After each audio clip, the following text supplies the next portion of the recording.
सुप्रभात। इतिहास नगर विज्ञान अध्याय को स्वागत करुछि। आमे भारतर ऐक्य संस्कृति परंपरा उपरे आलोचना करुथिले। तो से मध्यरु आउ एक विषय आजिर प्रसंग भाषागत भिन्नतारे एकता। भारत रे विभिन्न प्रकार भाषा अछि, सेई भाषागत भिन्नतारे एकता आजिर विषय वस्तु। भारतर संविधान रे 22टी भाषा को स्वीकृति दिया जाइछि। संविधान रो स्वीकृति 22टी भाषा ही को दिया जाइछि। सेही 22टी भाषा मध्यरे आसामी, बंगला, बोडो, डेग्री, गुजराती, हिंदी, कन्नड़, काश्मीर, कोंकणी, मैथिली, मलयालम, मणिपुरी, मराठा, नेपाली, ओडिया, पंजाबी, संस्कृत, सान्ताली, सिंधी, तमिल, तेलुगु और उर्दू। यही 22टी भाषा को संविधान रे स्वीकृति दिया जाइछि। किंतु आम देश रे प्राय 1652टी मातृभाषा अछि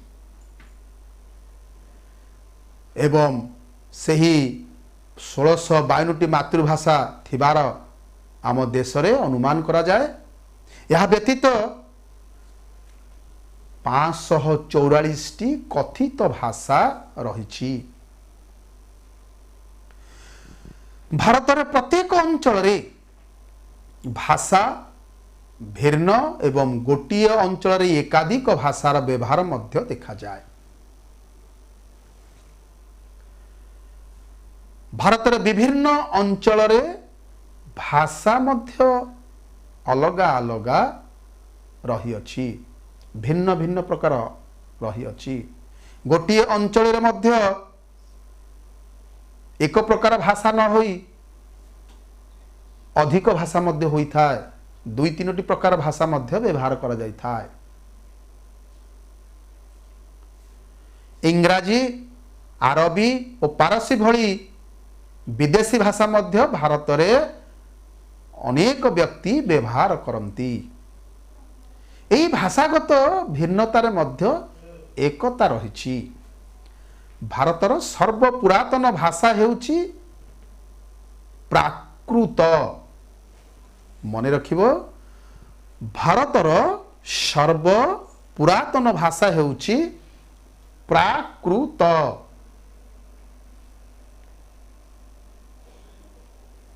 परे परे पाली संस्कृत भाषार प्रचलन हैला। तेबे प्रथम भाषा ऐतिहासिक माने आलोचना पर्यालोचना करी स्थिर करिसंती बा बाहर करिसंती जे प्रथम रे हमर प्राकृत भाषा ही थिला। तापरे पाली भाषा एवं संस्कृत भाषा, वेद भाषा जहाँ को आमे कहूचे। गुप्त जुगरु संस्कृत भाषार गुरुत्व वृद्धि पाइला, जहाँ को वेद भाषा बोली कहूचे, आमे देव भाषा बोली कहूचे। एवं सही भाषा होउची गुप्त जुगरु आरंभ हला। समय क्रमे अनेक आंचलिक भाषार उत्पत्ति हला। यही संस्कृत भाषा छड़ा कौन हला ना धीरे धीरे विभिन्न अंचल रे भिन्न भिन्न प्रकारर भावर आदान प्रदान फल रे विभिन्न प्रकारर भाषा सृष्टि हला, उत्पत्ति हला।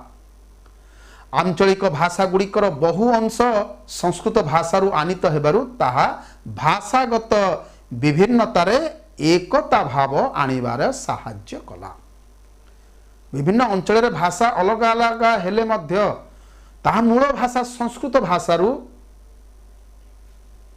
ଶବ୍ଦ ଗୁଡ଼ିକ ଆସିଥିବାରୁ एकता भाव सृष्टि करिबारे संस्कृत आमको साहाय्य कला। मुसलमान आगमन फल जितेबाला भारतवर्ष को मुसलमान माने आसिले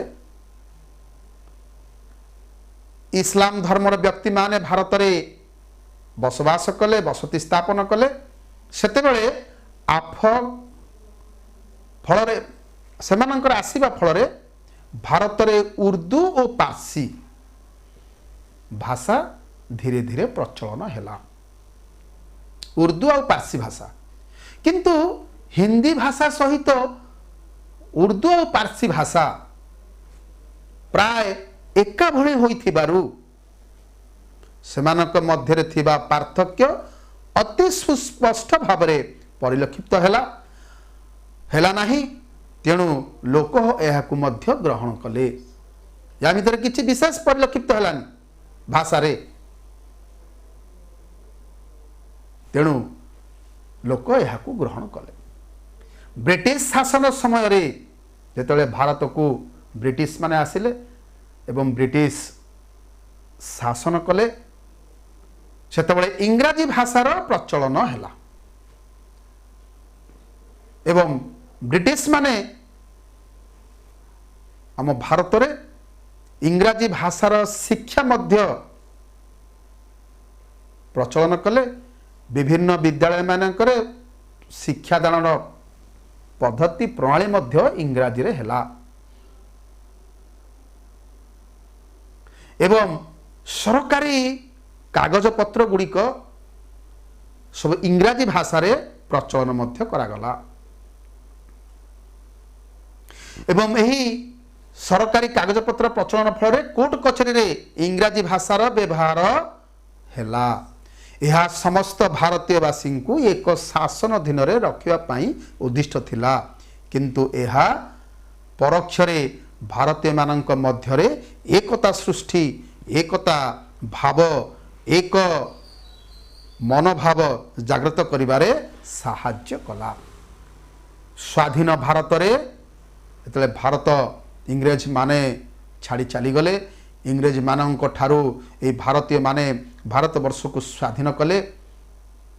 इंग्रेज मान को विताड़ित करी जेतले भारत स्वाधीनता हैला ए स्वाधीन भारत रे हिंदी भाषा को राष्ट्र भाषा रो मान्यता दिया गला एवं हिंदी इंग्राजी और आंचलिक भाषा को नहीं त्रिभाषा नीति प्रचलन करागला। फल भारत रे भाषागत विभिन्नता सत्वे एकता सुरक्षित हैला। विभिन्न प्रकार भाषा थिले मध्य हिंदी इंग्राजी और सही स्थान आंचलिक भाषा को प्राधान्य दियागला। विद्यालय मानक मध्य आंचलिक भाषा मातृभाषा रहिला इंग्राजी भाषा रहिला एवं राष्ट्रभाषा हिंदी भाषा मध्य रहिला संस्कृत मध्य रहिला। फल ये भारत मान को बांधी रखिबार एक सूतारे बांधी रखिबार बाट हो जाइथिला। बड़लाट विलियम बेंटिंग का समय रे गवर्नर जनरल परिषदर आईन सदस्य लॉर्ड मैक्लेनकर सुपारिश अनुजाई 1835 मसीह भारत रे इंग्राजी भाषा प्रचलन होइथिला। मन रखिबो विलियम बेंटिंग का समय रे जेतबेले विलियम बेंटिंग गवर्नर थिले भारत रे इंग्रेज सरकार शासन करुथिले। तबे आज तो समय हो जाइछि तुम मानक ठारू विरति नवा पूर्वरु तुम समस्ती को धन्यवाद।